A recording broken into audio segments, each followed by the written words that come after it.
Hi, everyone. Welcome to the July 16th, 2021 edition of Colorado Inside Out. I'm your host, Dominic Dezzutti. Thank you so much for joining us.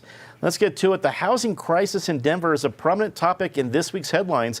The city of Denver is facing scrutiny over its homeless sweeps, with claims of increased sweeps in order to accommodate the Major League Baseball All-Star game last week. Meanwhile, the city is seeking out 6 civilians to form a, quote, street enforcement team. The team would be granted the power to issue citations to people who appear to be violating the urban camping ban. Patty Calhoun from Westford, we start with you.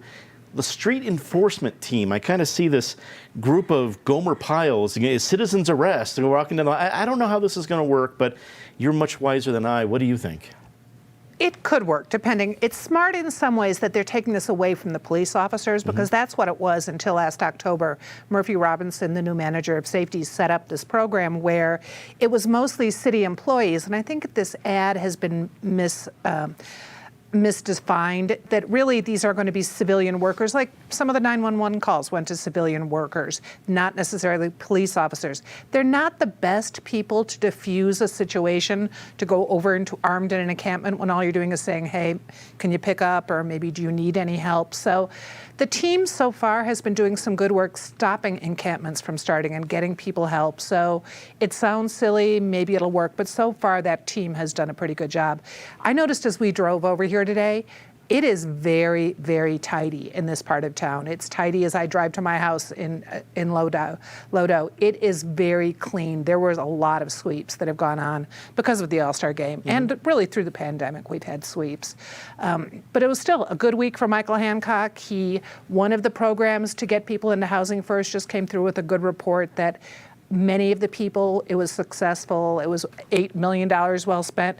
But the city is going to spend close to $100 million this year on dealing with homeless. That's not even getting into the federal dollars that are being used to buy motels and hotels. So it is a huge problem that is not going away. Natasha Gardner, freelance journalist, also author of the Denver Newsletter.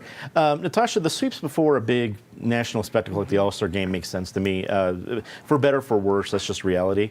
The street enforcement team is intriguing. I made a little fun of it there, but if you are putting out experts, or at least people who know how to get resources, versus a police officer who should probably be protecting from real crime that's going to be affecting the city, I could see the logic. How do you think it's going to work? Well, I think there should be a lot of scrutiny, as there should be for any new program in the city. They're looking at paying these people between $18 and $28 an hour. That's a significant amount of the city's budget. And so I think it's worth looking at, is this effective? Do citations actually help with the issue of people being unhoused? Are there other solutions that are better? And that's the type of thing that reporters have to follow in the coming months.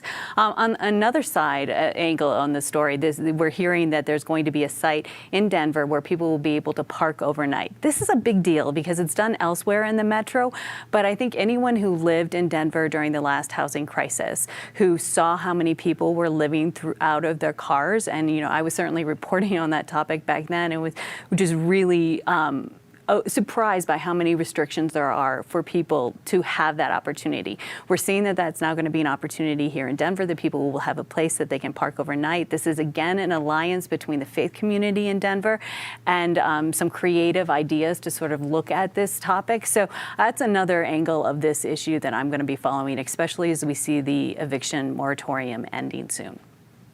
Jesse Paul from the Colorado Sun joins us. It's great to have a member of the Sun here join us at the table. Jesse, as Natasha referenced, the city is getting creative, so I think we can applaud that part. But I know there are a lot of angles to the story. From your reporting as you looked at this, there's probably a lot of challenges ahead for the city. What do you think is important to know as we're looking at the most recent solution to come from the city? Yeah, I think that's the big question, right? There's so many unknowns with this program, and one of the things that I'm really interested in is to see how these folks are trained as law enforcement officers, because the folks who are the members of the public who are going out right now don't have this citation ability that these new people will have. So are these people going to be wearing body cameras? What kind of training in law enforcement are they going to have? Are they going to be able to, who do you go to if you're a member of the public and you have a problem with the citation that's been given to you? So I think those are all important questions that need to be asked. And I think this doesn't get at the underlying question about whether or not the sweeps actually work and whether the citations work. Jen Brown, my colleague, follows followed a couple around for 4 months in downtown Denver who kept moving after they were swept. And, they just kept going to different parts of the city. They didn't really ever get access to services, or there were barriers, or the services that they got weren't the ones that they sought after. So I think there's a lot of interesting questions here about deputizing citizens in this way that we'll definitely have to keep track of as journalists. Also new to the panel, Faith Miller from Colorado Newsline. Faith, it's great to have you here. Another one of the great independent news outlets working here in Colorado. Faith, let's wrap it up for us. As you look at all the different angles the city is coming from, how do you think this is going to go? What are some other things that we need to know about as we see the city taking care of this issue? Well, one argument that we're hearing from homeless advocates about this is we know what works when it comes, or we know what doesn't work when it comes to solving the problem of homelessness, and that's enforcement. As we've seen more sweeps ahead of the All-Star game, more concentrated, it's not necessarily solving the issue. And so advocates are saying that we should look at strategies like permanent supportive housing, which we have some new data showing that a study in Denver with the Urban Institute did show that permanent supportive housing was a viable solution for getting people out of homelessness. So it'll be interesting to see how this all plays out, and there are a lot of forces at play. So. Indeed, I think that's a good point, and I'm sorry, something we'll be certainly covering for the weeks ahead.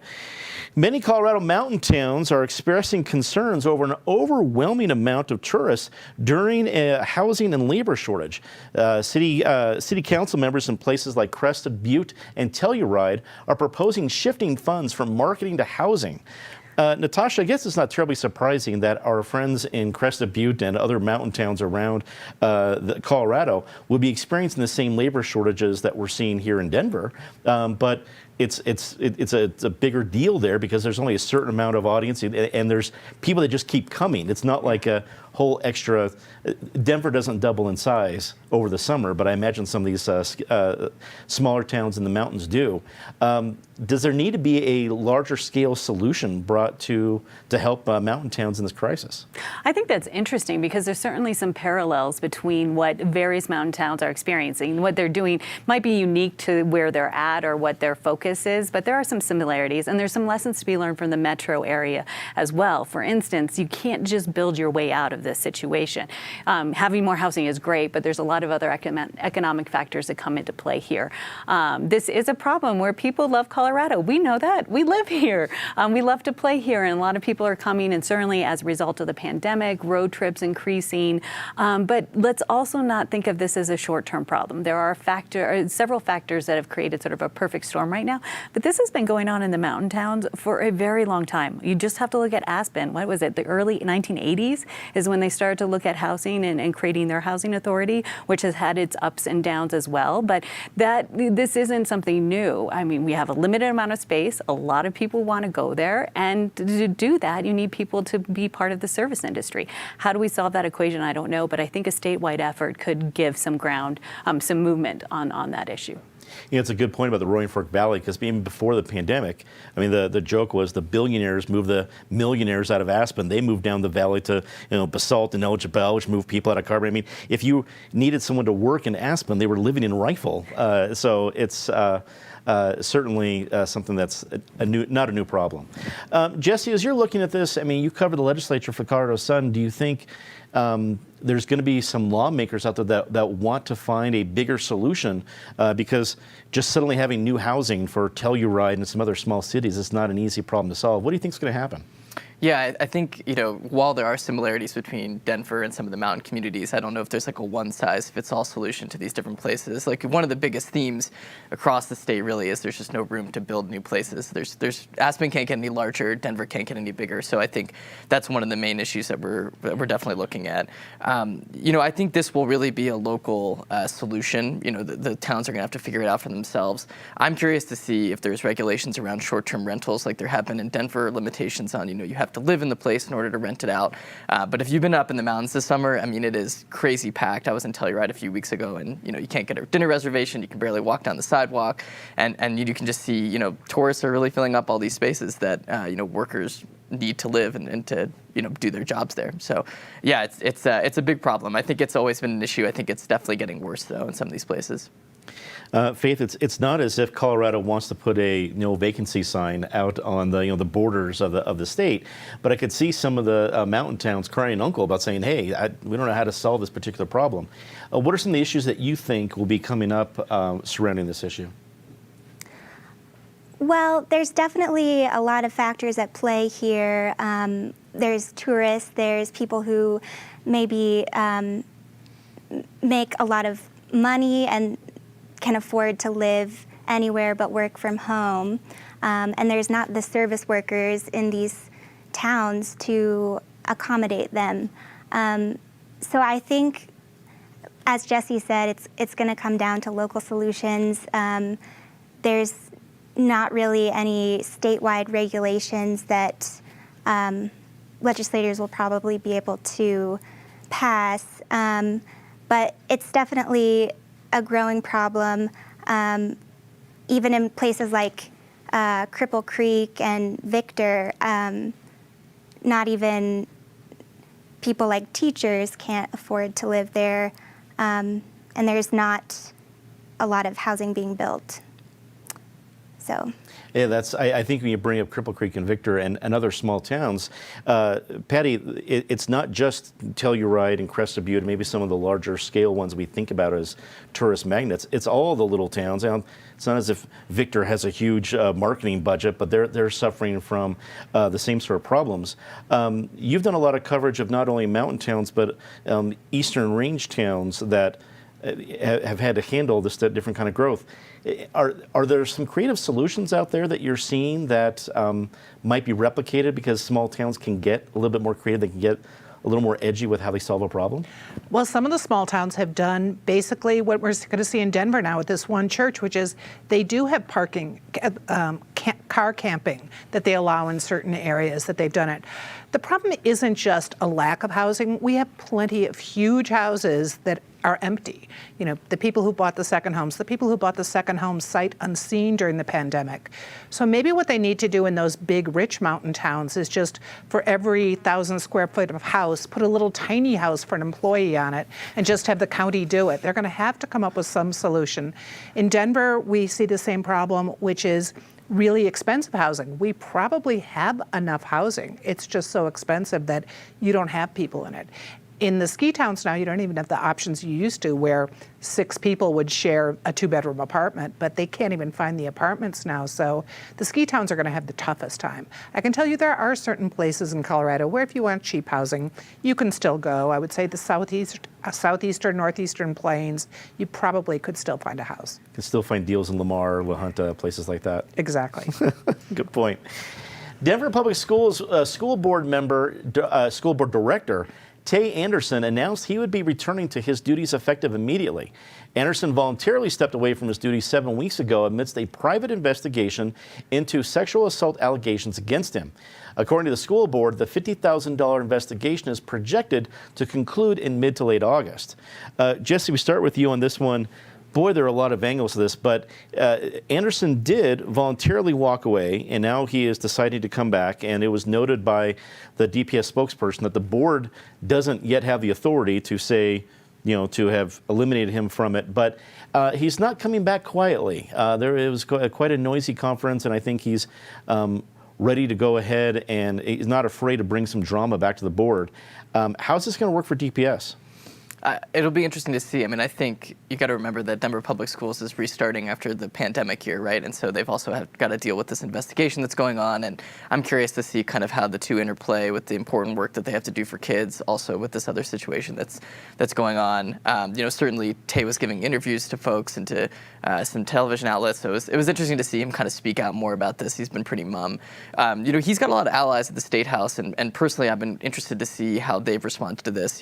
Representative Leslie Harris Barrett and Senator James Coleman are two people who are super influential. They've kind of kept, I think, Tay at arm's length. I haven't seen them showing up at his press conferences and things like that. So I'm curious to see how this ripples beyond, the Denver Public School Board. There's a lot of people who are kind of watching this closely to see what happens, and maybe not necessarily want to get involved because it's kind of unclear what the outcome will be.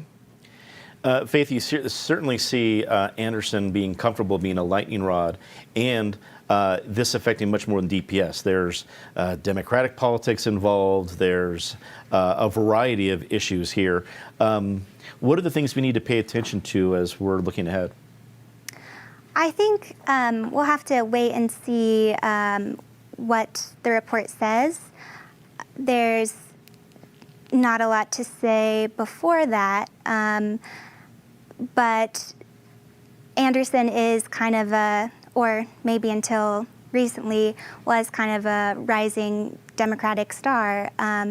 He's very young to be in elected office, and he has a large following. So I think we'll have to see what's in the report and go from there. Yeah.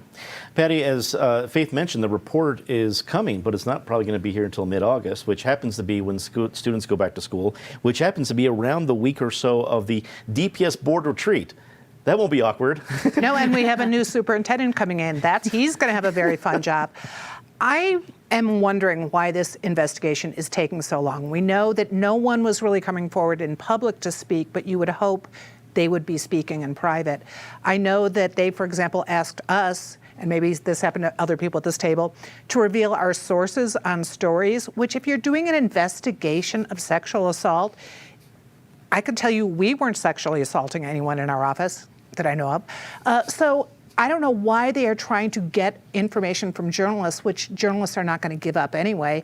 And if journalists actually knew what was going on, we'd all have a better idea of what's going on with this story. So not impressed with the people the DPS hired on this, not impressed with how fast they've been going or how even the DPS board has not been able to speak very clearly on this issue, and also really not very impressed with Tay Anderson in the first place. This week he wanted money for his birthday so he could celebrate his grandmother's memory. I mean, that's not really smart either. So no one is heaping themselves with glory during this. Natasha, this feels like it can get really sticky for a whole lot of people. There's, as Jesse pointed out, there's high-profile Democrats who are standing behind Anderson. You have himself, who is more than happy to go out in public and say, the whole board threw me under the bus. You have the DPS board, who probably don't need this drama because there's plenty of drama on their plate. And I don't think any of these players are looking for it to necessarily go away. There's a certain value to your name being in the news, whether it's for a positive or negative reason. Is there a path to this coming out clean, or is it just going to get messier? Well, I would hate to push any pressure to force an investigation to end too soon. But if the report just landed this afternoon, it would certainly solve a lot of issues, and I think give some clarity to many people across the board. A bigger concern for me right now, and part of this is because I have a kid who goes to school, is that we are a month away from the school year starting, and there are so many discussions that could be happening in the education realm right now. And conversations like this, which deserve a lot of coverage, are also taking away from that additional coverage. Kids under the age of 12 still don't have vaccines. What's going to happen when they return to school in the fall? We know that enrollment has dropped across the district in various places. What about the kids that were missing last year that weren't in programs? What are we doing to bring them back in August to make sure they're getting back into classrooms? How are we going to make up any sort of gaps that people might have had over the last year? And so importantly, we know that the public health officials have come out with great concern about the mental health of our youth. What attention are we putting towards that as we enter the new school year? And what resources are we going to have for our kids as they come back after this extraordinary time? I mean, kids are incredibly resilient, but we as a community, and certainly Denver Public Schools, have to be there to support them in this transition time. So I don't know that we have enough reporters in the state to cover all of that, but I know that we should all work hard to try to do that. You're here. Denver-based corporation DaVita Incorporated and its former CEO Ken Thiry have been indicted by a federal grand jury this week on charges of conspiring with competitors over hiring offers to select employees. If convicted, DaVita could be fined up to $100 million, and Thiry could face up to 10 years in prison with up to $1 million in fines. Faith, this is a big deal when it was released yesterday. What do you think this means for DaVita and for Ken Thiry up until at least yesterday, pretty big political force in Colorado?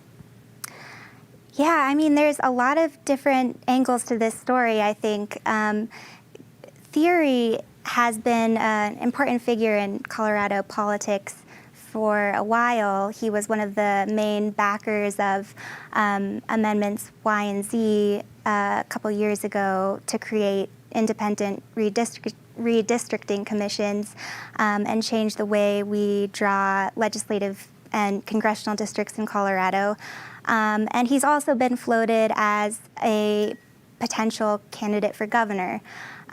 So this could potentially hurt his political chances as far as running for office. But at the same time, Thiry and DaVita have been involved in a lot of scandals in the past. I won't get into all of those, but it's possible, I guess, that he could brush this one off. So this will be one to watch.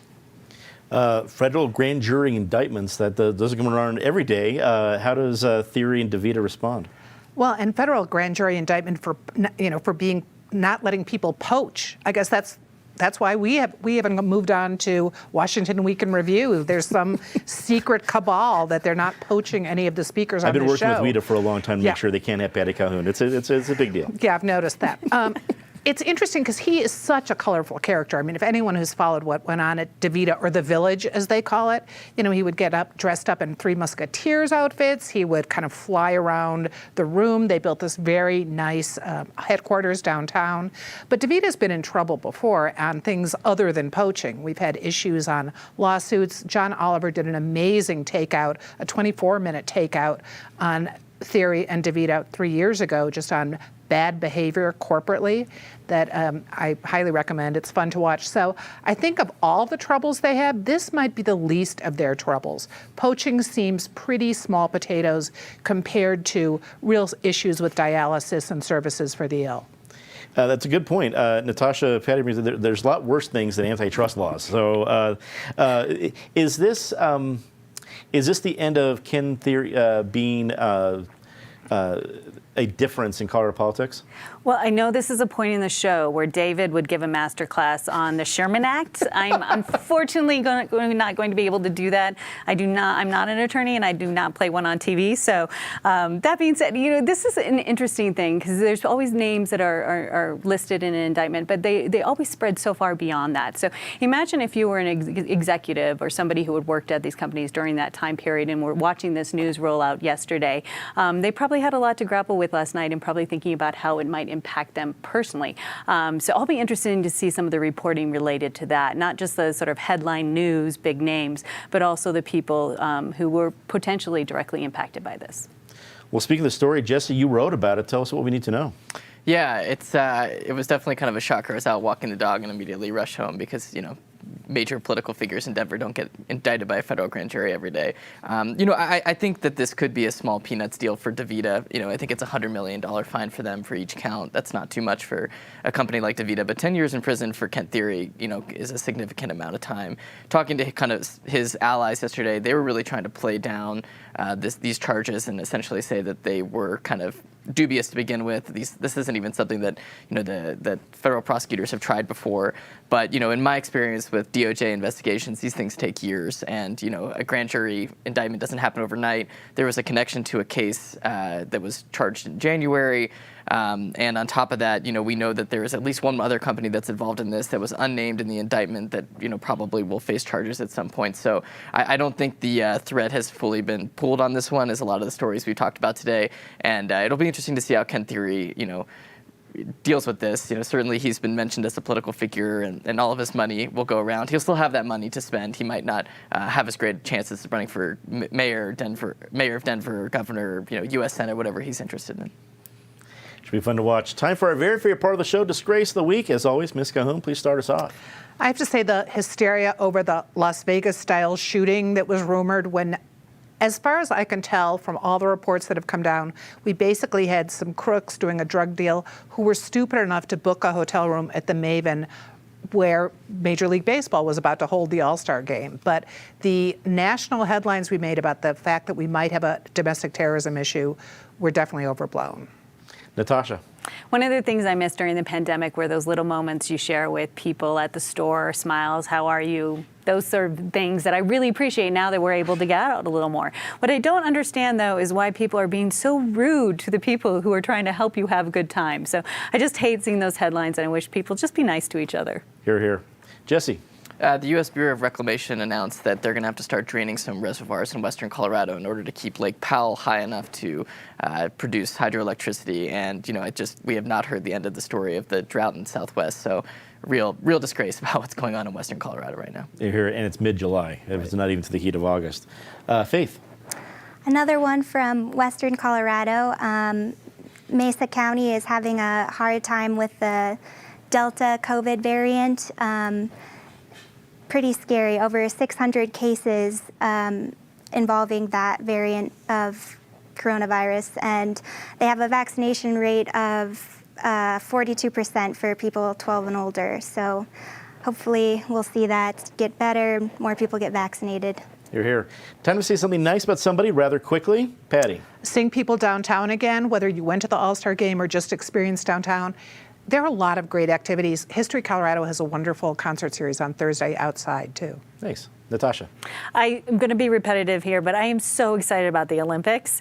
Starting up next week, I can't wait to watch. You're here. Jesse. Former Interior Secretary Ken Salazar, fellow Colorado College graduate, has been nominated to be the ambassador to Mexico. So congratulations to him. Nice. Go Tigers. Faith. I'm just excited that we got a little rain last night in Denver. Denver is getting some rain. You know what? That's a very nice, especially with the disgraces of the week. Rain in Denver, I think that's a great say something nice. And of course, we want to remind everybody here, do not forget that you can submit your questions for a chance to have them answered on the show. That's right, we're opening it up so you can send them to cio@pbs12.org. We're excited to include your part and your voice on this program and hope to include you on it. It was one of the things we brought from our show that we did just a few weeks ago, and it was fun for us to do. So for everybody here at PBS 12 and CIO, I'm Dominic Guzzuti. Thank you so much for watching. Good night.